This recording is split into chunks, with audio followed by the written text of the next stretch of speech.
Welcome back to World News. I'm Christian. And I'm Jenna. And we're back with your daily weekly dose of news. In actual news, a chocolate giant Mars on Tuesday ordered a recall of Mars and Snickers bars from 55 countries after a piece of plastic was found in one bar. And was traced back to a Dutch factory. Quote, "As far as we know, there are 55 countries involved," as a Mars corporate affairs coordinator for the Netherlands said. A train driver collided with a train in the Netherlands. The driver of the train that collided with a crane and came off the rails at crossing in the Netherlands on Tuesday died in the crash, and 7 other people were injured. The mayor of the nearby town said the crane operator escaped unarmed by leaping away and has been detained by police for questioning. Mayor Han Noot said at the news conference in Delft, 75 miles east of Amsterdam. In entertainment news, Dr. Luke has slammed Kesha's accusations of sexual abuse. The music producer took to Twitter today to clear his name and asked not to be tried in the court of public opinion. He also wrote that while he understands why Kesha's fans are upset and speaking out in support of her, that they don't have his side of the story.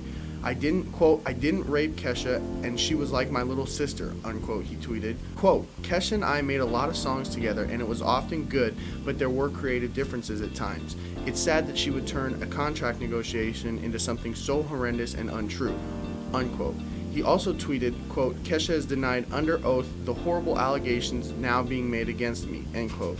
On Friday, a New York judge had denied Kesha's preliminary injunction that would have allowed her to stop making music with Sony and let her out of her contract.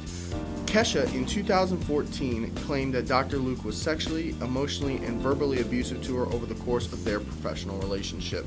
In sports news, Kyrie Irving said that in fact it was not a stomach bug that caused him to miss most of the Cleveland Cavaliers' win over the Oklahoma City Thunder on Sunday. It was actually a bout of bed bugs from the night before.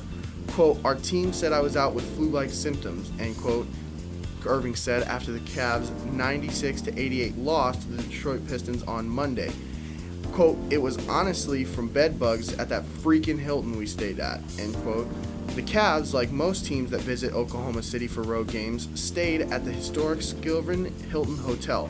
Not only is it the oldest hotel in Oklahoma City, but it also has a reputation for being haunted by a ghost named Effie, a former housekeeper at the hotel. In local news, Bellevue police are investigating a deadly crash in the Omaha Metro earlier Wednesday morning. The crash happened just before 3 a.m. on Highway 75 by Chandler and Cornhusker. According to Captain John Kusher with the Sarpy County Sheriff's Office, Omaha police were alerted to a vehicle that was headed southbound in the northbound lanes of Highway 75 at Martha Street. Kusher said Sarpy County was made aware of the situation at 2:50 a.m. At 2:52 a.m., Bellevue police found the crash scene.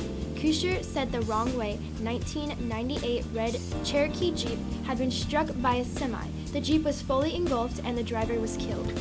Turning away from that sad news, in interesting news, a man walked into the Nashville International Airport completely naked on Sunday and was arrested for public indecency, police say.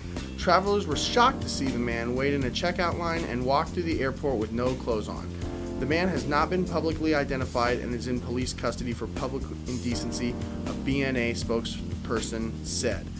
Now, I guess, according to the article, that security guys had been like, oh, that's just the naked guy. I guess he'd been hanging around Nashville Airport outside for the longest, and he had just never decided to come in.